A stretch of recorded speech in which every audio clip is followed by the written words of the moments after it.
Welcome to the DMF. I'm Justin Younts. This is All the Parts Together. Welcome to the DMF. I have a producer who has spent quite a few years in this business. Her company, Lamont Productions, has two documentaries, Weiwei's Turandot and Viva, Verde. Please welcome to the DMF, Christine Lamont. How are you doing?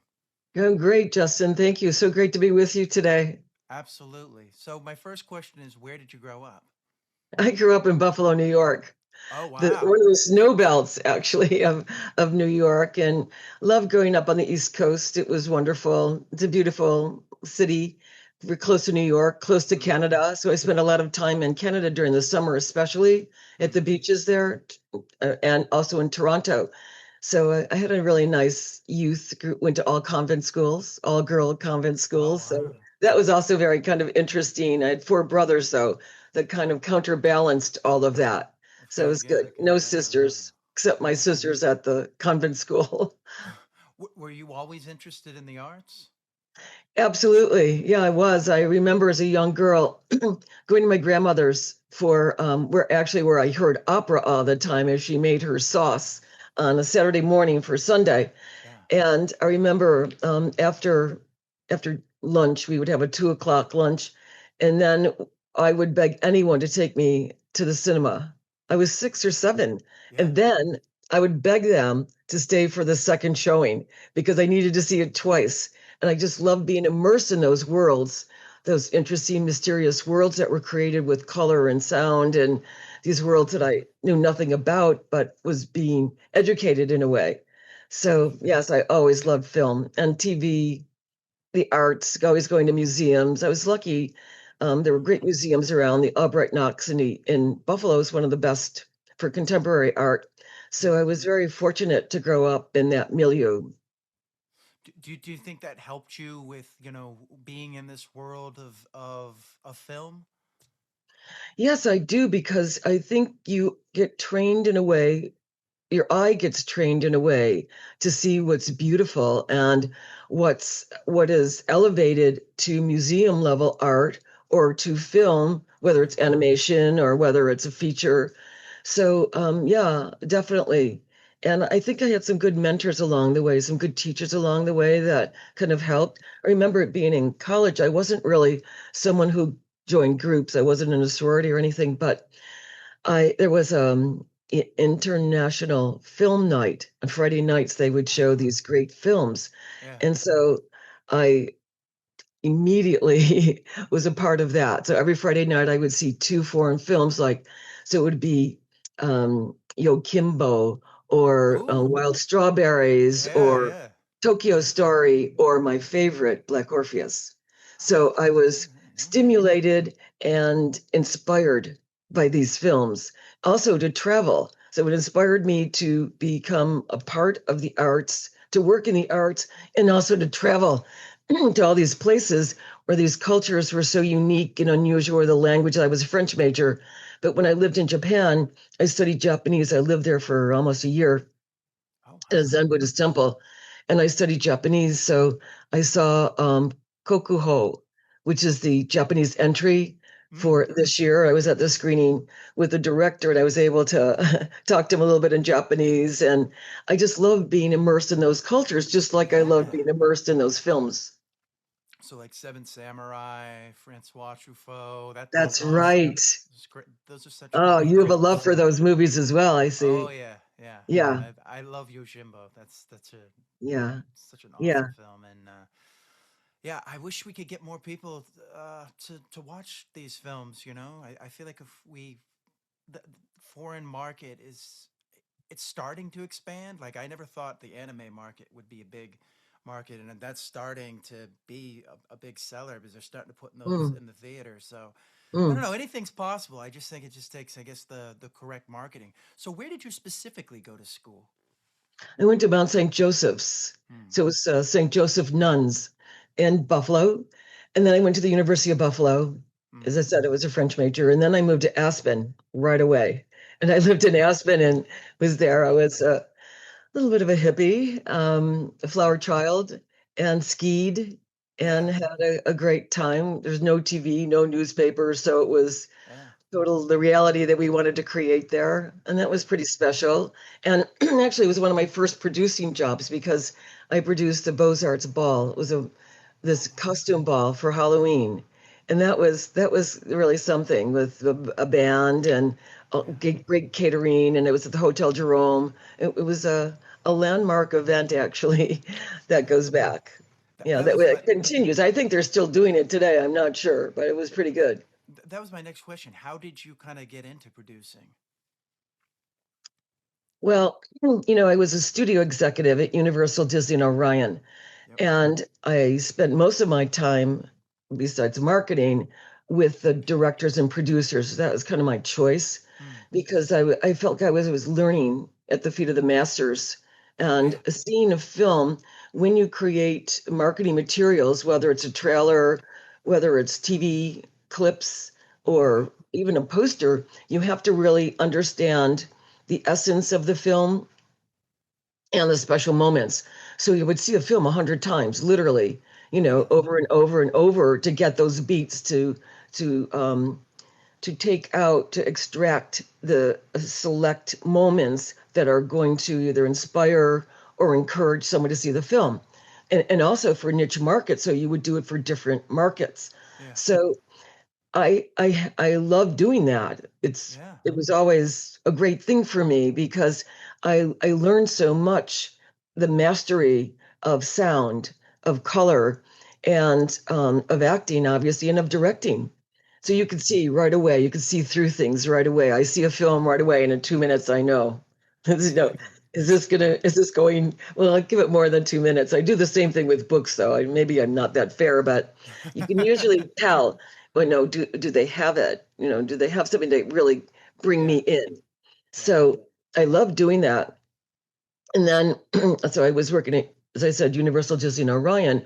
And when Orion closed their doors after back-to-back Oscar sweeps with Yeah. Dances with Wolves and Silence of the Lambs, which I oversaw as the head of marketing, along with great people. I mean, Tama Masuda did amazing one sheets, and David Forbes was the president of the overall Yeah. company.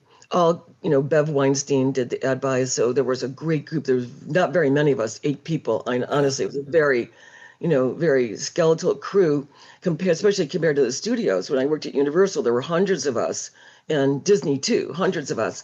But Orion was a little different, but it was my favorite experience. And working with Arthur Krim was divine. It was a gift. So after we did that, the company closed. Yeah. I Unfortunately, I wanted to ask. So were you at Universal and Disney before Orion? Is that yes, okay? So yes. like what years are we talking here? Like that's Okay, so I think I started at Universal definitely in the 70s. oh in the 70s. In Oh wow. in the 70s, yes, way The good before period a lot of of people were born. filmmaking Right. where the director really had a lot of free Yeah. range. Yeah. But there were amazing movies in the 70s and Yeah. 80s, right? I mean, Yes. Taxi iconic. Driver. So Just yeah. So then and then 85, when Jeffrey and Michael took over Disney, they mhm, hired me to head up their New York office. There was nobody there. yeah. And I love startups. I'm really good at them. I like Oh the wow. challenge of manifesting and creating something. So I started that and grew that New York office. And then we opened Touchstone and all these great, Yeah. fabulous films Touchstone that was such were, a great. I mean, oh, you got Who Framed Roger Rabbit from that studio. exactly. Eventually went into Miramax. I mean, Yeah. yeah. It was pretty special. Yeah. And then from that, I lived, then I got married and I moved to New Zealand with my husband. Oh wow. And I worked for TV3 New Zealand. Okay. They were just launching. There were only 2 stations there. And they closed at 4 o'clock. And it was mostly sheep, these dogs, like herding sheep. I Yeah. honestly, I'm not kidding. It Really. was in the 87. Yeah. So I worked with them and helped them launch TV3. My husband was a CEO of Lion Nathan, and it was a really beautiful time for us. We lived in Pekarenga, a little bit outside of Auckland, and it was special time. It's a beautiful country. Met great people. And then when we came back, This was that's when I left Disney then and went to New Zealand. When I came back, it's a very funny story because I was starting my PR company. I said, I'll just start my own PR company. And Charlie Glenn from Orion Pictures called me and said, we want you to head up marketing, at Orion. And I said, well, Charlie, it's my birthday, and I just created my own, I have my stationery. I just got it. And he said, tear it up.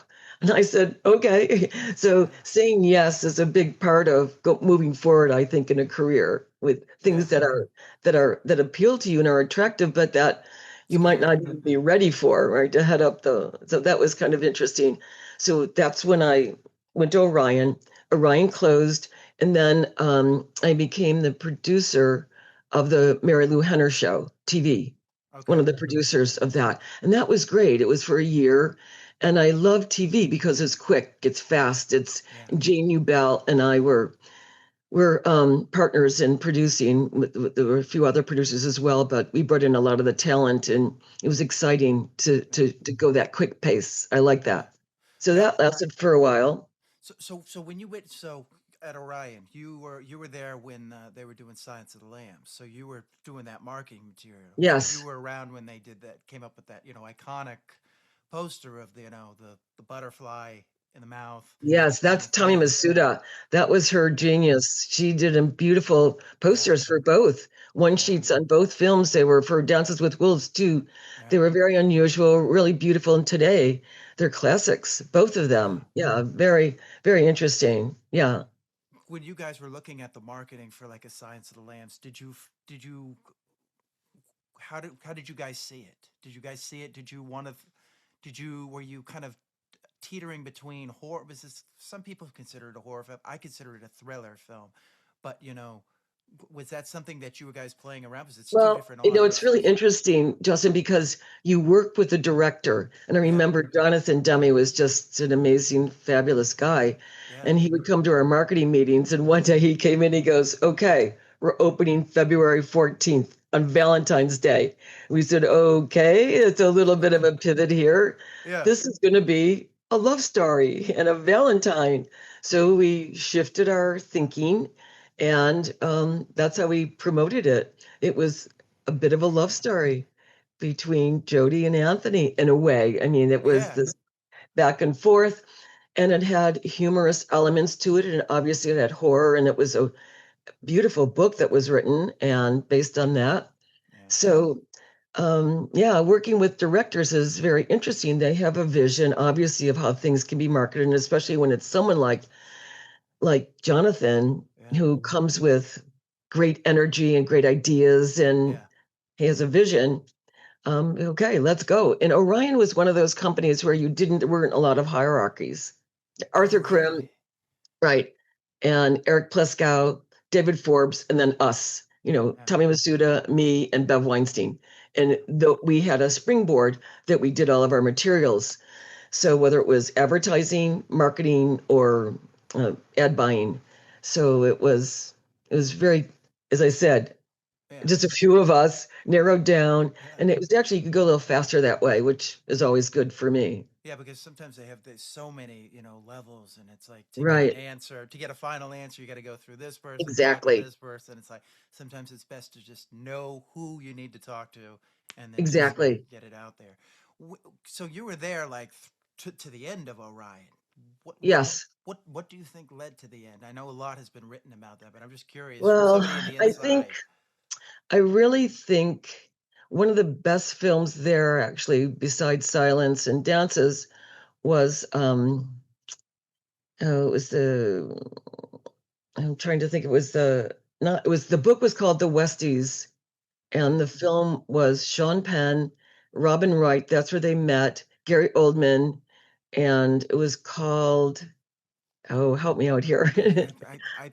I know it. I talk about it all the time because it's one of my favorite films. It's a genius film. It was Phil Joanneau. It was his first film.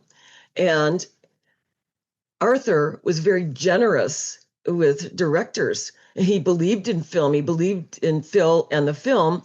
And so I think that we spent a lot of money on that production and weren't able to recoup it. Now, I'm not saying that's just one of the things. There were a lot of other things that added to that, but that was our last big film.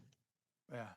Because Yeah, you also had like some action pictures too. You had like the RoboCop franchise and that's right. stuff, and then that kind of, I don't know. I think they kind of should have waited for Paul to come back and do the sequel, because he's the one that kind of had the vision. Because that movie could have just been, it could have been schlock, and it ended up having like a message that I think is still timely today. You know, of a police department owning a thing.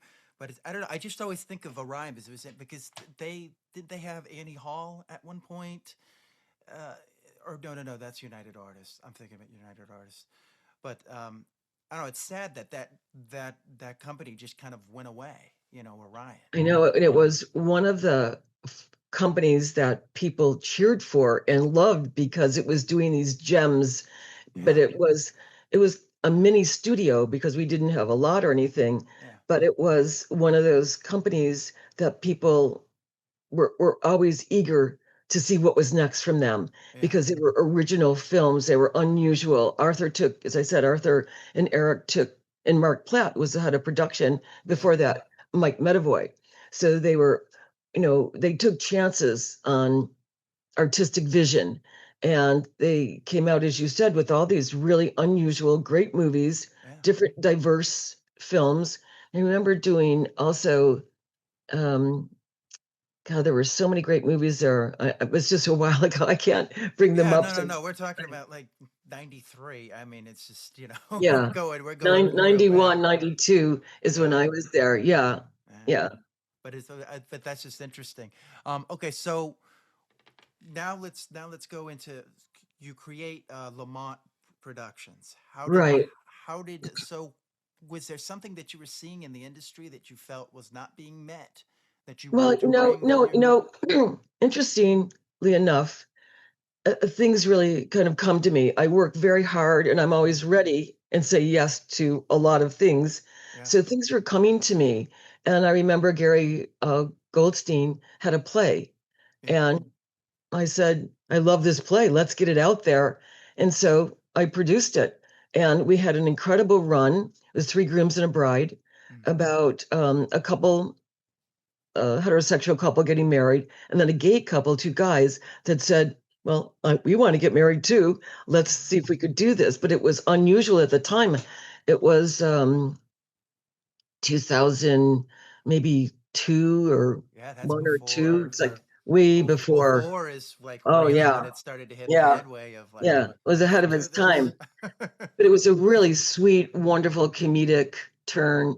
Yeah, And so and we had it, let's see, I think we had a great run, and we went actually two and three runs over. yeah, So we made money on it, which is unusual too. I love producing. I have a lot yeah, of friends. I get them enthused in all these different marketing angles to get people interested and inspired to see a film, a play. So yeah. it's always interesting to me. I love the challenge of it. Well, you mentioned, you said you like startups. You like that Yes, startup I do. feel. And that's what producing is, right? It's a Yeah, startup. When I think about Viva Verde and I Weiwei's Turandot, especially Viva Verde, Yvonne and I had we have a 30-year friendship. yeah, And I remember 13 years ago, I was living in Rome with my husband, and she connects with me through Facebook and says, I've got this project. She's a Ramne Ringo Q Buddhist. And she yeah. said in her chanting, my name came up, That's and awesome. that she should get in touch with me to get involved in this project. And it sounded great to me. It was Verdi, who, I grew up with opera. Yeah. And I worked with Zeffirelli on La Traviata when I was at Universal, and he and I became Oh good wow. friends. And so I had, kind of a proper education through my Yeah. time with Franco Zeffirelli, and would invite me to all the rehearsals. I was living in New York at the time, was at the Met all the time. What was So that like working with Zeffirelli? I'm sorry, I yeah, gotta ask about that. That's really, awesome. really. I mean, I don't know. I feel like the luckiest girl in the world Yeah, because I love the arts and I have a passion for them, and I want the world to understand that they're accessible. And I yeah, think that's my work kind of leans towards those. So when when she called me, and I said, "Oh, this is amazing! I have karma with Verdi. My grandmother's Mario Lanza albums, when she made her sauce, were Verdi arias, and there I worked with Zeffirelli, and so I was thrilled, to have this opportunity. So she and I went to Milan on our own money.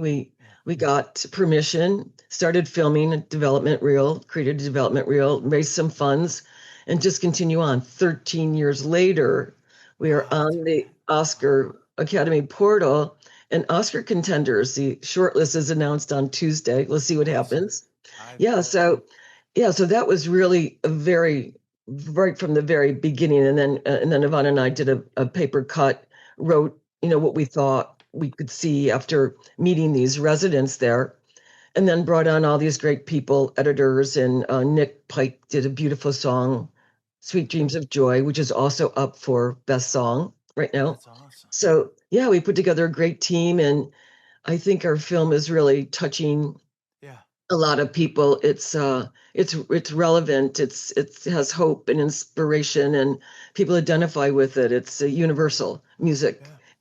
And The music is so beautiful, isn't it? And it with yeah, Verdi and Nick's and music.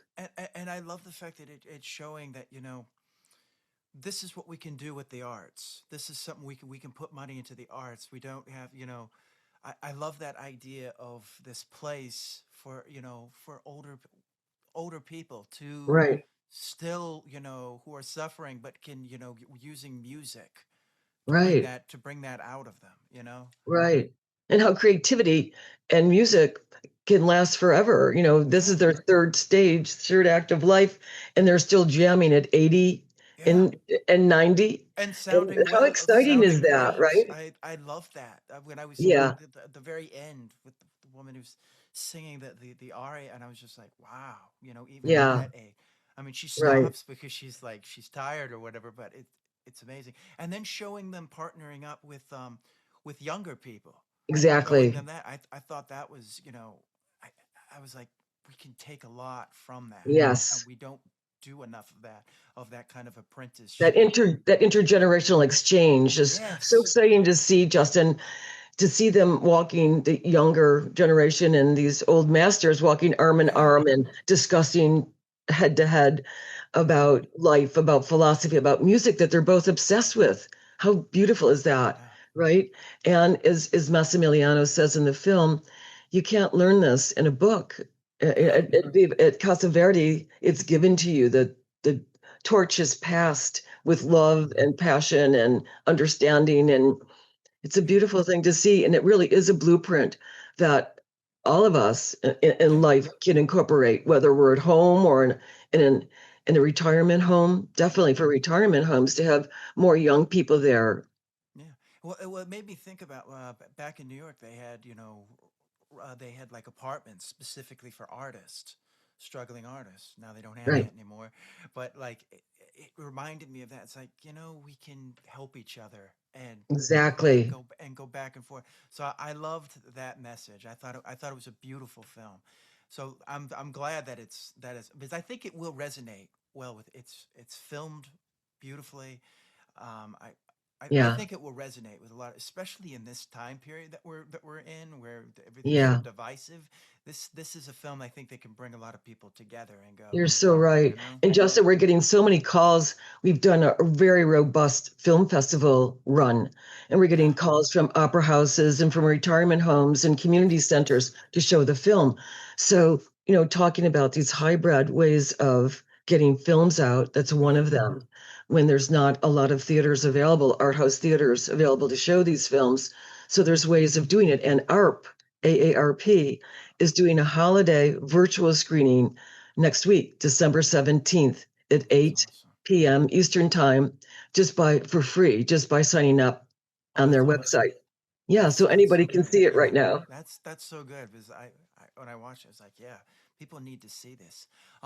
Switching gears a little bit here, I want to also talk about Ai Weiwei's Turandot. I thought Right, that was really interesting as well because you have this person who's like this political prisoner in some ways and right, this activist, and right. he says in the film, I'm not an opera director. I'm a creative. Talk a little bit about how that started. How did you come Well, aboard that there's project? a lot of concentric circles in my life. Yeah. And this is another one of those times where I I was living in Rome, as I said, with my husband in 2012, and my friend and landlady, Roberta Guida de Bagno, said, my girlfriend, Paola, has a son. He's 21. He's in film school, and we think he's talented, but would you take a look at his film? So I said, sure. So I looked at his film and I said, no, wait a minute. No, he's not just talented. This guy's like an artist and he's amazing. So I helped him finish it. We got it into some festivals, it won some awards. And then in 2013, when I was filming in Milan, I said to Maxime Derivenko, you've got to come up and you've got to be the cameraman up here. We need you. He said, okay. So he came up. He was a cameraman for us on every shoot, actually, 3 shoots. Oh, wow. And the DP on 2 of them. And then Jacek Laska came in and was our big cinematographer. He was a cinematographer for Robert Altman, so it's really Polish school of photography. Unbelievable. Beautiful. Wow. 3 Yeah. sisters. Yeah, so that was amazing. So Maxine came up and was our cinematographer for 2 other shoots. And so then he went back to Rome and where he lived, and he became the film and video head for the Rome Opera House. So he was shooting the directors and doing interviews with Sofia Coppola and other directors who were directing the operas there. And he said, I really want to do something with Ai Weiwei. So Mark, he says, very funny story. He sent out a lot of emails, letters to production houses and other places to see if anybody would be interested. And Marta Zaccarone from Insipid Film, she's my producing partner on this. She said, this sounds great. Let's meet. And then she brought on Miguel Kogo, who's a co-writer. And Miguel did Netflix The Red Doors. He wrote The Red Doors with some other writers. He's a great writer. And he teaches out of Bologna. He's a great guy. And so they wrote what they thought would be an interesting thing. They knew that Ai Weiwei was doing Turandot. But it's interesting because that was years later when I was doing Viva Verde. I'm sure the Rome Opera House had no intentions or no ideas about bringing Ai Weiwei in to do Turandot. It was years later that happened. So these things, and it's interesting that both films are coming out now. That's the other thing that's, life happens, films happen at their own timing, right? So, excuse me. So, Ai Weiwei and Maxime's lives kind of resonated because Maxime's father, Vladimir Derivenko, was a Bolshoi ballet dancer out of Russia. And he fell in love with an Italian woman, was going to marry him, and he was exiled because of that. Because for someone of a high stature, you only stay with your Russians, so not marry an Italian. So he left. And so when Maxime was speaking to Ai Weiwei about philosophy and life and how he would approach this, their lives really kind of resonated because Ai Weiwei was exiled with his father. His father was a poet, and he was exiled to Siberia when Ai Weiwei was a young child. So he understood the barrenness of life, how life could be with no art, with no music, with nothing there. So they kind of bonded over this. And Ai Weiwei brought him in, and there was some very intimate moments where Ai Weiwei explains his process, and you can see his creative process, his collaboration with other artists. And this is interesting because the opera only had 8 performances, 8 days of performances. That's it. That's it. Right. And also, it closed. It started in 2020. The COVID started. Maxime was only filming a couple of days. They stopped. The Rome Opera House closed, which has never happened before. in Tell me 200 about that. years of war and other things. Yeah, that was so sad hearing that. They were like all these things had happened and they never closed, and Right. because of this pandemic, they closed. And Justin, there were 600 people working on this opera. Those are a lot Wow. of lives to put on hold, but obviously, Wow. you know, Well, no one pandemics. knew. No one knew it was going to go. We all Exactly. thought it was like the end of the world. Right. It was. And Maxime and Marta, I wasn't on board yet, but they didn't know, is this going to continue? Or, will we be able to pick up? Is the opera house ever going to open again? Will the world, you Yeah. know, stop to exist? So and then in 2022, they came back. They had short rehearsal. They had Oksana Levnev from Ukraine was Yeah. the first woman conductor, Yeah. and she came on board and brought such beauty and emotion. And the baton was her soft weapon, Yeah. and the musicians were her warriors for Yeah. peace. It's And so at that beautiful. time, the Ukraine war Right. was breaking out, Exactly. right? All these Right then. parallels. Exactly then. I think the opera opened the 22nd. I think the war maybe was, right then at that time, 2022. So they had Wow. these 8 days of performance and incredible reviews. As you can see, the costumes were just stunning, the set Yeah. designs, the projection, all of Ai Weiwei. But you could see him working with these artists to create these, and what a beautiful collaboration it was. And the artisans in Italy, like in Europe, and often in Hollywood too, they're passed down. The artists passed down generation to generation. So it's interesting to see what a serious undertaking it is. It's heart and soul and legacies, their families' legacies right there. So we get to see that. And then Michael Fabiano, the great tenor who Yeah. played Caliph, and how eloquent he is. So Yeah. the film is riddled with philosophy and Yeah. with incredible music and beautiful visuals to look at. Well, I think it's stunning. I love it. Not to be biased or whatever, but that one was my favorite because I'm very into politics. So I was Yeah, seeing all the stuff. He was friends with Julian Assange, all these right. all these things I didn't know, and I just read a book about communist China and what Mao Zedong and Sure. everything, and I didn't realize that his father was a poet and had to go through, Yes. and like reading that book, I understand like what that you got to pray to this this sign. You've got to there's no Western clothing. It's crazy to grow up in that time, and for him to still be willing to speak out against Oh, China, yeah. and Yeah. because they're not like it's not like here After where being if they kidnapped it yeah, in that's left in there for too. 81 days. So yeah, he doesn't talk about that, but you Yeah. can imagine, how Ai Weiwei suffered. Yeah, because he said he was beaten or whatever. Yeah, he didn't go into like specifics about what it is, but No. I just thought this was such a beauty. And then he brought that to Turandot with Right. he said the parallels between the pandemic, um, what's going on in Ukraine, and then I believe Right. there was a third one. But it's such Right. a beautiful piece. I hope that one's also being considered, It for is. It is. It's up for Oscar consideration, yeah, and it's yes, I think it's important. Both films are very meaningful, yes, different lens. We have a different lens on different things, but one is aging, aging population and how to take care of them, and the other one really is about social justice. And Ai Weiwei calls this an opera for peace. I think it's his yeah, manifesto of hope and an opera for peace. And hopefully, we'll give people a different way of looking at the world and ideas for change. yeah, And I think we're all activists bringing.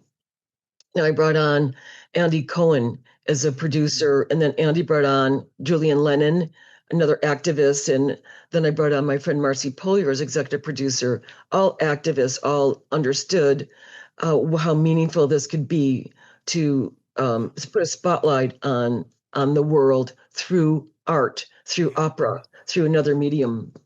Yeah, I just thought it was beautiful. Just the Thank way you. as you got Ness and Dorma there at the end and Exactly. everything, and just yeah, Yeah. I felt so blessed to be able to see it, but both Oh, films, because that's they so just, nice. I was like, yes, people need to see this, because Yeah, we need to understand that art is important to move culture forward. that's right. And I think we forget that. We just try to look at this like it's just Take it for consumed as granted, right? entertainment, and it's Yeah, like but it's not. When you have real artists working on things, right. they're going to bring sensibilities that you're not going to see. That's why I mentioned, Paul Verhoeven. He grew up in world, the torn world of World War II, and he was able to bring that. If you just hired an action movie director, he wouldn't have gotten understood what the West looks like to the other worlds. He brought, so it's just the more we bring in artists, the more we can just continue to push things and bring empathy. But I loved what Ai Weiwei was saying, and it just, Yeah, I mean, both films really resonate with me because they're both timely. They're both just important for this time period that we're living in, meaningful. and Mm, yeah, we need it. One of the things I also found out is you created the Dusty Awards at SVA. yeah, Talk a little yeah. bit about that. Yeah, so I was working, I think I was working at Orion then. I'm Mm, trying to remember when that was, but yeah, so I was teaching at the School of Visual Arts, yeah, and I said, there's all these great short films. And so I went to all the studios and I said, I want to create something. I need some money to yeah, give these students incentives and awards for their work. And they were, okay, sure, here's a couple $1,000. Well, and then I went to Ari and some other of the products that are used. yeah. Cameras and things. And Kodak, I think, gave us some funds or something. And so I put together this thing called the Dusty Awards. And it was like at least 25, 26, 27 years ago. And I think they were still doing it until a few years ago. I think the pandemic maybe interfered. Mm, But yeah, Reeves was the head there then. And we put this together, and I just thought it was an important part to get these voices out and to encourage students to keep right. going and to give them a little bit of a leg up. They got a first look deal. Whoever Yeah, won got a first yeah. look deal with New Line, I think it was. New Wow. Line was, a little bit like Orion at the time. Those, Yeah, to do yeah, that, Lionsgate, they were kind of like these. exactly. I love those Yeah, companies. yeah, They take more risks in a way yeah. they can. They're able And to. we're losing a lot of them now. I mean, Miramax, that was another one. Yeah, These of course. small, they're kind of being. I don't know. This is why I'm kind of against these mergers. I'm just like, Being the more absorbed. the more we have, the more voices we have, the more. Oh, I don't know. Yeah. I don't know. I think more is better, especially for the customer, because then we can, choose that. That's why I love what A24 has done with Yes. And Neon. neon. Yeah, Yeah, Neon is another exactly. one Yeah. where they're going out there. Yeah. And Concordia is another one too. These Con- small jewels. Yeah. yeah, They do good documentaries and other things. Yes. It's and then Davis there's Guggenheim. and then Yeah. there's the one that was used to be under Focus Focus Features. I think it was called. Searchlight 2 was a little bit Searchlight. of that. Yeah, Yeah, Searchlight 2. Yeah, amazing films. yeah, Yeah, I feel lucky to have been a part of that. And when I was at Universal, yeah. Jim Katz started Universal Classics, which was the Oh, beginning of the classics. So it yeah. was Universal Classics, and then it went to Orion Classics with Michael and Tom, and Mm-hmm. then they created Sony Classics. So, but it started at Universal Oh, really with that's how. Jim Yeah, that's Katz, how Sony Classic. Yeah, right? that's another. And That's another studio we didn't mention. exactly, Great, still yeah. great studio. Right. So Jim he's kind of been the godfather of both my movies because he's Yeah, my go-to guy when I go, okay, I'm having an issue here. Goes, okay, this is what you do. He's been great. yeah, Going along and raising funds and juggling so many things. It takes in two films sometimes at the same time. The last couple of yeah, years, it's been both films. It's a lot. And I'm used to having a big staff. When I was at the studios, I know what to do, but you yeah, need a big staff in order to yeah. make those things To happen. delegate. So in a smaller staff, you really have to hustle and you have to be more creative. And I've always have some interns and some other people working with me, but it's a little frustrating sometimes because I know everything that has to be done, because I've done it for decades. And there are strategies, smart strategies that can help move you a little further, a little faster. And so it's good. I've been feel very lucky that I've been able to bring my life work and passion with my decades long work in the film industry, in the entertainment industry, to both these films. I feel very fortunate and blessed and lucky and happy. Happy to have done it, happy to be at this place, after all these years. So it's a good thing. Now you also do teaching. Talk a little bit about teaching. How you Oh yeah, I'm always teaching. I always love, well, I love students have great ideas. They're fearless, and that's what I love more than anything is and you bring fearlessness. it out of them. I can tell. That's right. You're a teacher that I would be like, oh That's yeah, right. you're not somebody who's gonna be like, okay, we're just gonna stick you Oh with yeah. a book and It's really everything. It's funny. like that. I remember when I was living in Rome, and Maxime and I would have these deep conversations for hours and hours. Yeah. And Paola and Roberta were my contemporaries. Yeah. So they would say, "What do you talk about?" And I say, "A million things. Are you kidding me?" It is so exciting because, especially in Europe, it happens here too, but especially in Europe, they're educated in the arts, so they can sing any aria, they can quote any poet. Honestly, in philosophy-wise, they're beyond. It's an exciting, very rich thing to be with anybody. I don't care how old they are. If they're 5 years old and they can, play a piano and talk about something, I'm interested. I'm curious. I want to learn. I want to know. I want to exchange. And that exchange is what is exciting for me in life. Yeah. And I feel like that's some of the, I don't know, some people say that, America's kind of a country without a culture in some ways, because we just don't seem to, if you go to the average person, they can't tell you who's in the government. They can't tell you Yeah. artists. They can't tell you about philosophy. And I feel like that's, I don't know, I question, is that by design? Is this a Machiavellian plan to keep us under rule? Or is You're it, so right. Yes, you're it's right. scary, But the saddest part is that that's such a rich life to understand art and to have it as part of your life and to question things because of it. Yeah. You see an opera and it affects you, the the arias and the vision, the costumes. You're immersed in these worlds that change your consciousness. And in fact, I know I talk about this once in a while because I'm a little obsessed about it, because Verde is one of my heroes. And he wrote in 432 hertz, and opera at the time was in 440. So what he wrote in, it's called Verdi's A, and it's the sound of the Amen and the Om. And it's the universal sound, that 432 hertz. And so when you hear his operas and his music, it kind of elevates your consciousness because it's this universal sound that hits you at a different place. So it's like 500, I think, or something. 800 is, I forget what 800 hertz. There's the different levels of hertz that inspire different. Sometimes I'll just listen to just like hertz, just so I can hear, yeah, get into like a different feeling. But I don't know. It's so important for us to ask questions, especially in this day and time. I totally. keep saying that, but I don't know how else to say it. I feel like we've gotten to this point where we're so divisive because we're not asking questions.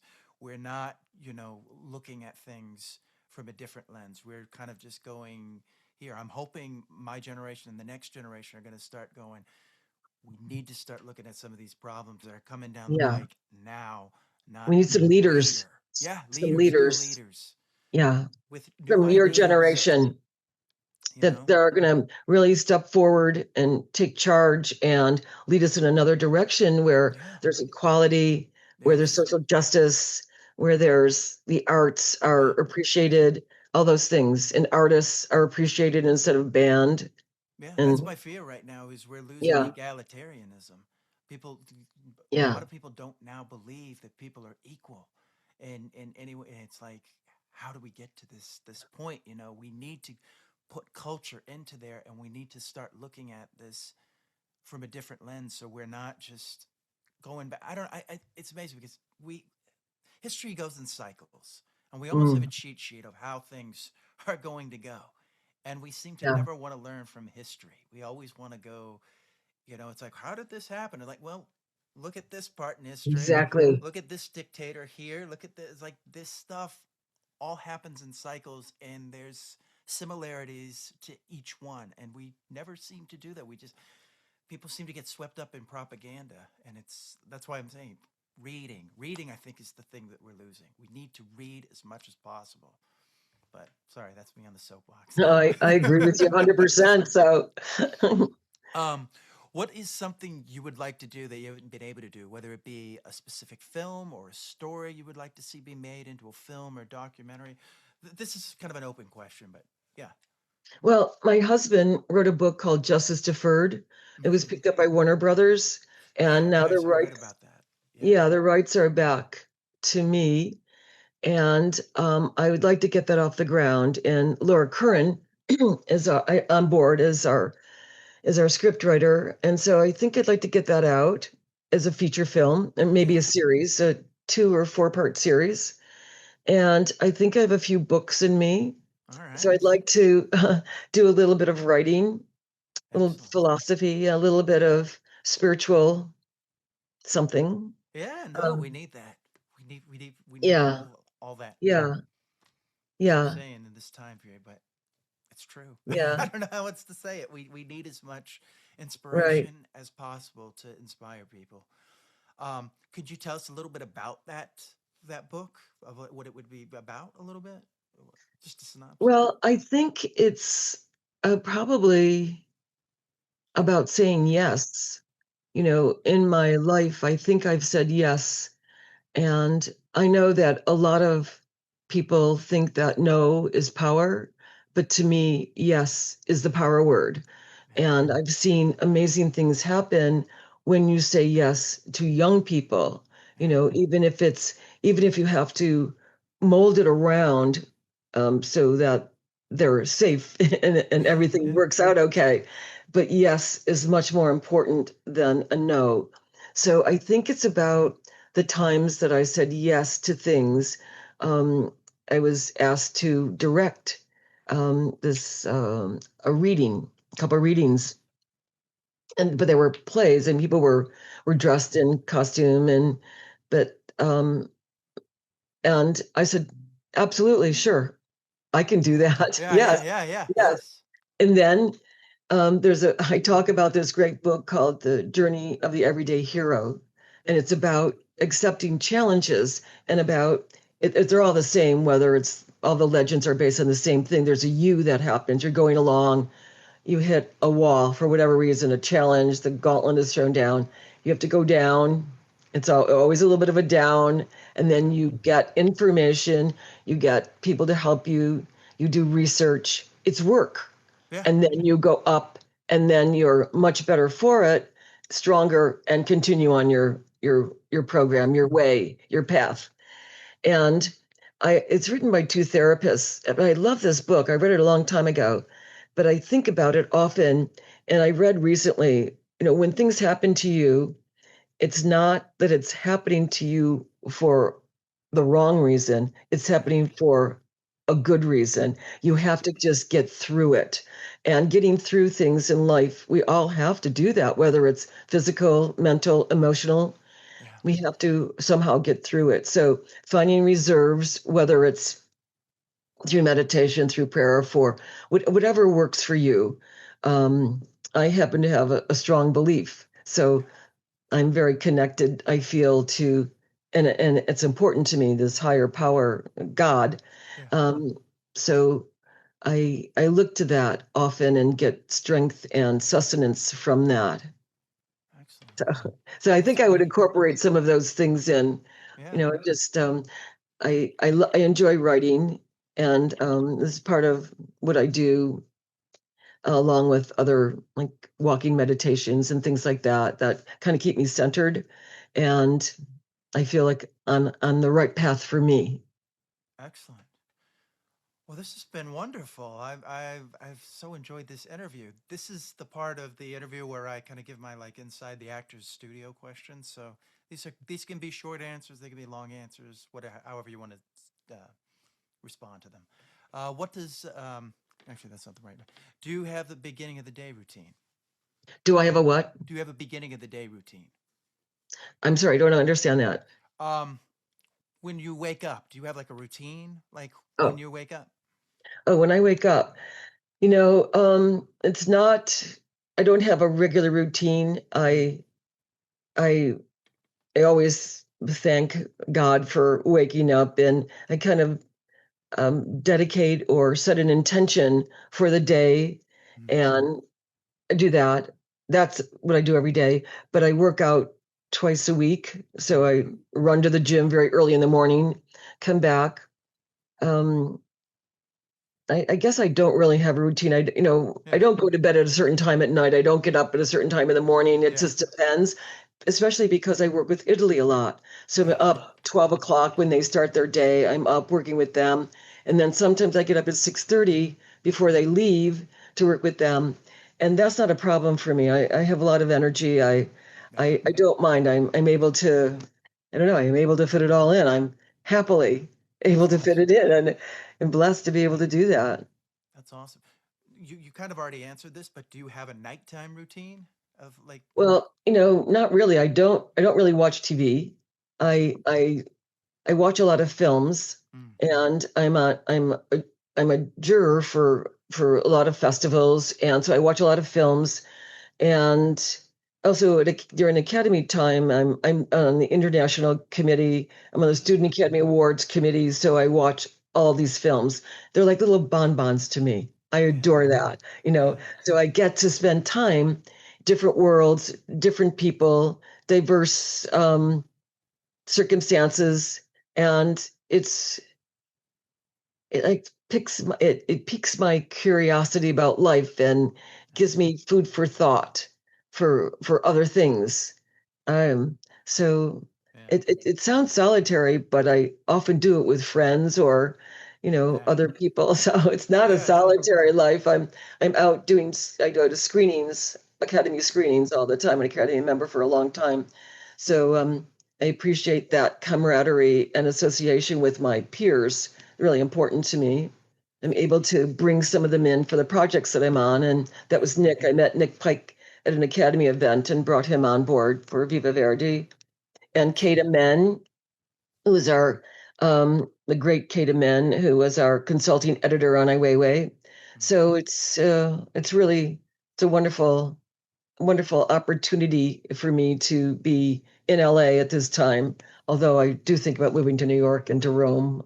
Yeah. Well, I was going to ask you, because you've been in New York. Do you have a favorite film theater that you like in New York?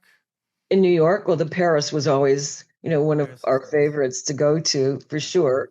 But it's the Film Forum definitely, and there are a few other ones that, like there are a few other ones too, but I can't think of them offhand. I haven't been to a theater there. Well, Lincoln Center obviously is fantastic. Love Lincoln Walter Center. Reed, so good. Walter Reed, and it was great.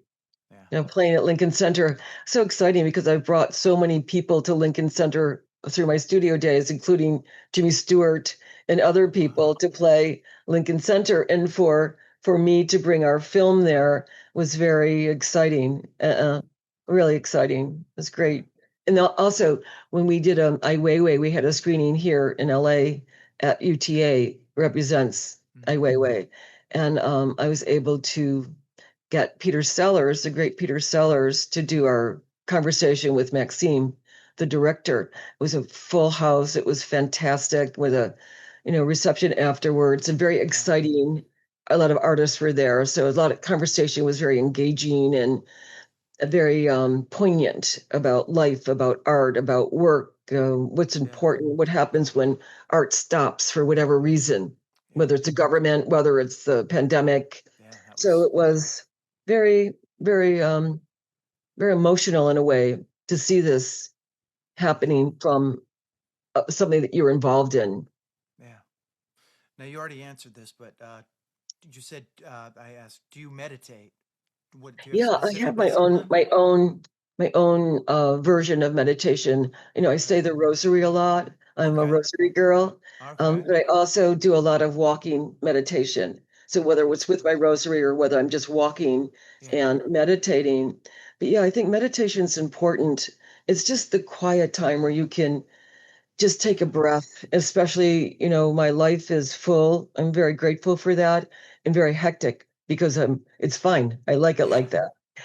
So it's fine. I'm an Aries, so I have a lot of energy. So am I. I I'm knew an Aries that. too. I knew that, Justin. You talk like one with this passion and with this it's not an innocence that we have, it's a belief, it's an optimism because we're the first sign of the zodiac. So it's like we have this belief that everything's going to be okay. So we think this can be okay. We can go there with it.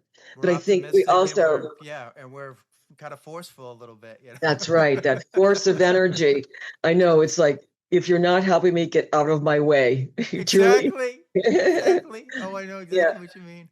Yeah. I do transcendental meditation. Nice. I like that. I like having the mantra, but I've also done some walking meditations. But I just like having that place to go to where, if something's falling apart, go there and you can relax. Because like you said, everything's going so fast and you need to just kind of stop sometimes. And meditation forces you to do that. Right. And I think having your own self as a safe haven and a safe place to go is the best thing. I mean, we could go other places. I've got great places to go for help or for conversation. But if you can go to yourself, you never have to worry about anything. You're caught wherever you are. You're in a jungle and you're freaked out. You could just go inside and say, okay, take some breaths. You can just do a few mantras. It's gonna be okay. It's gonna be okay. That's what meditation taught me. That's a gift you can give yourself, I think. And it's work, it's training. Everything. And what I found in life is that work. I love to work. I just happen to love it. I always have. Even when in school, I loved to study. I loved grasping things, and I'm curious. So I love understanding things, and I love applying them, and I love teaching them also. Yeah, it's good. And that's kind of how I see this podcast. We're teaching. I'm connecting people to new voices. And and through my research, I like to do a lot of research. I like to watch your film. I like to do that. I don't like the podcast where we're just sitting down and there really is no format. They haven't done any research. They don't know anything. It's just like, well, what am I going to say? Just, oh, that was great. It's like I can't add anything to it. If I've seen and I've worked on, like I was fascinated by what you were saying about that you worked at Orion, because I know about that, and I was like, oh wow, we can talk about that. So, what do you do for physical fitness? Well, I used to play tennis and ski. Those are my two big things that I loved. But I don't do those anymore. I go to the gym. I have a trainer. I go and I walk a lot. There's LA is really great for walking, and I live up in the hills, so I walk in the hills a lot. And I think that's I do a little bit of yoga on my own. I don't go to yoga classes anymore, but I just do some. I've been doing yoga all my life, so I can incorporate that into a workout. That's pretty much what I do. Walk at the beach is one of my favorite things to do. It's wonderful and calm. And my husband and I used to bike a lot, but kneecaps don't always work at this stage. Yeah. But I love biking. That was great. Awesome. Yeah. What are you reading? What am I reading right now? Yeah. I'm reading Theo of Golden, Mm, and I'm a voracious reader. I belong to same here. 2 book clubs. Same here. Yeah.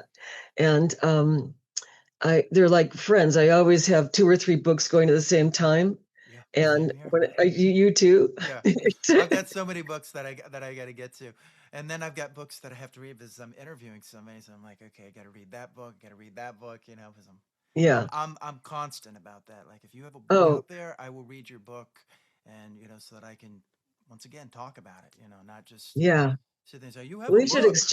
We should exchange book lists, Justin. I've got some Yeah, great absolutely. lists. Great I would lists. love that. Yeah. Yeah, Yeah, so I always have a couple books, and I don't buy anymore. I buy them on my iPad. I can't, I have too many same here. books. I have like Exactly. thousands on here. Yeah. There's a sale every day, and I'm always like, oh, I don't have that book. I don't have that, Yeah, that book. It's that's right. and I've But trained that, myself to read faster as well, just so I can get through, you know, yeah, more books. It's you know, but that's one thing that I would be lost without because I travel with it and I'm able to read and and it's not an escape. I just love going to these different worlds, these different yeah, places to spend some time to, yeah. you know, It's get to enlightening know when and you want. understand. Uh, you know, I just think reading is the best thing you can do Yeah, as I an do too. artist because Absolutely. everything else, you know, you can watch film, you can do that, but reading teaches you how somebody else thinks, you know, Yes. and that's really the only And way challenges your own, right? It challenges your exactly own thinking, you know. challenges your own thinking. Yes. And it does it and it works in a way that like works on your subconscious. You don't realize it's challenging your That's right. thinking. You're just That's kind of right. like it's like sleep. There you go. That's the best way to look at it. That's so right. Reading is like sleep. It just kind of lulls you into this security, and then you're just like you go with it. Unless it's written poorly, then it's You're so right. then there's nothing worse than reading a book that's poorly written and having to read it. Oh, I don't. As I said, I think I give it, one of my friends said, you give a book 30 pages. I said, sometimes, not even sometimes, because there's too many great things out there that I want to Yeah, do and read and see. And exactly. I get very, it's the same with the film though. So every once in a while, you're in a screening room and you say, this is not going in the right direction, but out of respect, I'm not going to walk out of here, but Yeah, so I'll stay. But then I get a little bit resentful of those 3 hours, well, because I could have been doing yeah, something else with them because time is so precious. yeah, And so, but I love that. I think you can even solve problems in a subconsciously because when you read so much, you yes, understand all these different circumstances that people find themselves in, and something clicks in, as you said, subconsciously. yeah, It's really an incredible tool yeah. for life lessons. When the pandemic happened, that's what I did. I sat and I read different books to change my mindset, and I Right. really was able to look at that and go, I am not the same person I am a year ago because of some of these books, That's because right. they've really worked on me and changed my idea of just how I see the world, or you know, whether it be you know, whether it be fitness, whether it be meditation, whether it be just a worldview, you know, just I don't know. Reading is the best thing you can do, and Yeah. and it's the best thing we can do to counteract social media and this TikTok age. You know, that's good, but you need the reading so you can have that concentration level to be able to do, because you don't want to just be like, okay, my mind goes here. You need to be able to focus your mind, and reading will teach you focus as well. So you have to Mm. focus because it's you. It's like meditation. It's you and nobody else. You can't you. I guess you could read together, but usually you're reading. You're going through the story by yourself, just like with Hmm. meditation. You're confronting yourself. Yes. I always feel it's like being with different friends with a Yeah. different voice, Oh right? yeah. I know it's always interesting to me. So I think one of my favorite books are making into a film right now, Cry to Heaven. Tom Mm. Ford is making it. Tom Ford Oh yeah, who yeah. makes He is making it. I beautiful forgot. films. Yeah, Have you he ever was read it, snatches. Justin? I haven't read it, but I do Oh, want to read it it, because yeah, it's he's Anne making Rice, that. and it's not Yeah, about vampires by any yeah. means. It's I don't I mean say 15th, 16th century Venice. It's about the castrati. It is beautiful. It is stunning. It is, you can hear the cobblestones with people walking on it. She is an incredible creator of worlds. Yeah, definitely. I miss her. I And miss he's such, and Tom oh, Ford, like when the first film he did, A Single Man, oh, I was just like, wow, the sense of it, the time that he oh, allowed things to play out, and just yeah, showing that, world in the yeah. 60s and the He's a colors he great, used. great And then, filmmaker. and then Nocturnal Animals is another one that Oh, I was just like, is he not? Just so I'm so excited. But to me, yeah. he's probably like the only thing I can kind of compare to like a David Lynch, where it's like this different, Mm, just these different, because they both he comes from the fashion world. that's right. David Lynch came from, art. So they Yeah, have these different ways of looking at it. exactly. I'm just, Oh, yeah. Oh, you're I good. forgot it. Justin, you're so right. Oh my God. I We forgot. You have to live reminded closer me. to each other so we could talk all the time. So Absolutely. David Lynch's art, his Yes. his drawings, oh my Oh, God, his look pen at and ink. that. Oh, And you know why he fantastic. decided to become a director? He wanted to make paintings come to life. You That's know, I don't, but I worked with David Oh, you on did. Dune. I did when I was at Universal. Ooh, oh wow. Got What to know was him really well. that was a hard thing for Yeah. him to deal with on that Yeah, film. I have been blessed in my life to be around masters, Wow. really to be around masters that I've learned so much from. And as you say, you learn Yeah. about their art, their mastery, Yeah. but you also learn about their philosophy and their way of looking at things and how they got where they are, their creative process. Yeah. That's what's so exciting. Did you get to work with Kubrick? No, That's the only one. Yeah. yeah, There's yeah, I another didn't. master where it's Yeah, like, yeah, yeah. yeah. I'm so what are you listening to? I listen to some opera. I listen to opera a lot, and I'm trying to think of what I've been listening to recently. I haven't had a whole lot of time to have music on Yeah. because I'm either in my office working on both these films right now and these Oscar campaigns, Yeah. and traveling a lot. But I think I listen to whether it's I can't even tell you, to be honest with you. I love music and jazz. I listen, when I'm in the car, I have 88.1. It's a Mm. K jazz. I Mm. love jazz. Coltrane. Yeah. Coltrane is one That's of my, that's that's the one music I still haven't really gotten oh, into. I need to do that. So I'm one of those that's like I will I tell look at a you, music and I go, okay, I need to like learn, just Justin, I will learn give that. you where to start with Coltrane. Okay, Coltrane yeah, is it. send me some. He Okay, yeah. is, he is the ultimate for All me. right. Awesome. There's Coltrane there. And obviously opera is another, Yeah. fork for me, but Yeah. yeah, Coltrane. And I'm going to hear Lloyd, what is his name? Charles Lloyd on Oh. Monday night. Oh Yeah. wow. Cool. So yeah, I love jazz. When I was in Boston, I worked at the Jazz Workshop Halls Mall, did all their marketing. That's where I really Yeah. got my chops from with Freddie Taylor. He was one of my mentors. I've had great mentors in my life, Kevin Genther and Freddie especially. And everybody would come through there. So every night I was there with Ahmad Jamal and Donald Yeah. Byrd, and we did Ella Fitzgerald concert and Oh wow. Johnny Cash. Oh And wow. I've been so blessed to be close. When I go to the opera, my husband and I would travel all over the world going to these great opera houses, and I would want to be in the first row. I want to Yeah. be, I want to feel the notes. I want to Yeah. have it. I want to be on the stage. Yeah. And every once in a while, when where were we? We were in maybe Prague or in Vienna, Yeah. and we were able to get on the curtain of the stage, or it Yeah. goes around, and that was for me, it's so exciting. When I was in high school, I was a percussionist in the orchestra. Yeah. So we would do these really beautiful symphonies, and I would be in the back with the cymbals or, whatever, the triangle or Yeah. whatever those big percussion.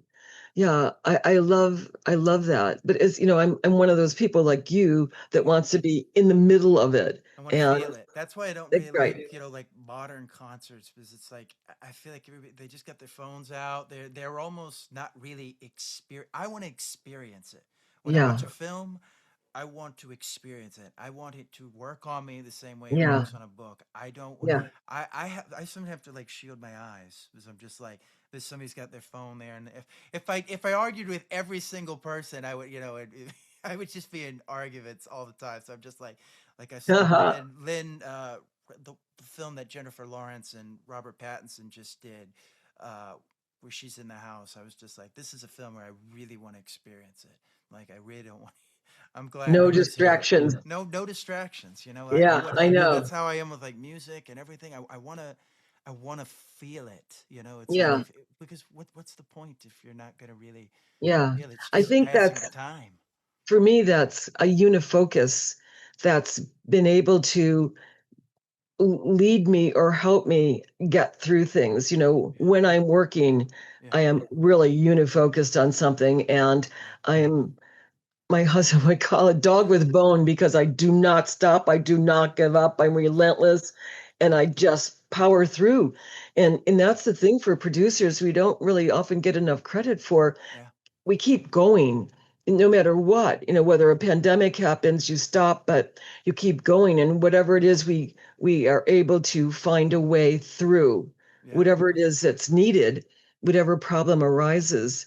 And I think, I don't know, I like that. Well, I'm one of those people that's one of like the reasons I you. started this podcast, Yeah. was to show. I wanted to talk to producers who really Yeah. understand, because people don't realize that. They're either vilified or they're Right. loved. It's this black or white thing.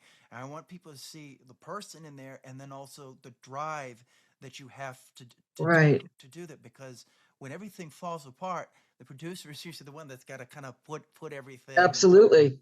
back together. Like, we're losing money, how are we going to do this? We got to do. Right. They're the liaison between almost Right. everything, Right. the money and the creative, so Right. so it's But I interesting. think for us being Aries, especially because we're warriors, Yeah, we're fighters, and we don't give up. It's like, okay, fine, come on. yeah, You know, yeah. I'll take you on. It's fine. I'll find another way. You got me down, I'll find That's a way right. here. I'm not going to give up. What are you watching right now? This should be an interesting question. I just watched last night Yeah, the new Knives Out, yeah. Is it? the murder, Yeah, the dead men. yeah. Yeah. Dead, but yeah. How was it? Yeah. It was good. It was really good. Um, yeah, it was good. Yeah. I Yes. I went and saw. I saw yesterday. I saw Zootopia 2, which I like the parallels that they're doing. The first one dealt with racism. This one dealt with like genocide and Yeah. wiping people out of. So I thought this is an interesting way to touch on these controversial subjects by using these like cute little animals, and Sure. show children Yeah. some truth there. And then I saw a screening of The Shining. They were showing that in Uh-huh.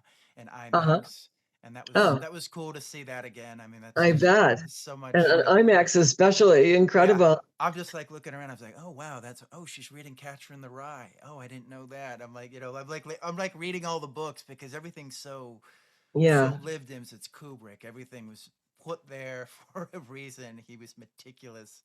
I mean, Yeah, I bet. this is a guy who kept every single newspaper that was showing his movie, so that he could look to make sure that it was shown in the correct format. I mean, Wow. that's meticulous on another Absolutely. level. But yeah, no, I do want to see the Knives Out movies. As I saw the first two. I thought the first one was better than the second one, but I'm interested to see what he does with the third one. Yeah. Yeah, it's really good. It's a good movie. Interesting. Cool. Yeah. How can people reach you? They could reach me through info@lamontproductions.com. Excellent. Yeah. And I'm open and Yeah. happy to Yeah. help when I can, where I can. Is there anything we didn't touch on that you would like to have touched on? No, you're pretty good, Justin. Very thorough, and Well, I really thank you. enjoyed conversing with you very Yeah. much. This You was do this great. on a weekly basis. It's very exciting for me. It's Yeah. great. Yeah. I wish This you is lived awesome. closer. It would be fun. I know. I know. But I'll be in New York, maybe at a time when you're there too. It'll be Yeah, good. let's definitely do that. Well, thank you so much for being on the DMF. Thank you, Justin. Thank you. Please like, share, and subscribe. Thank you.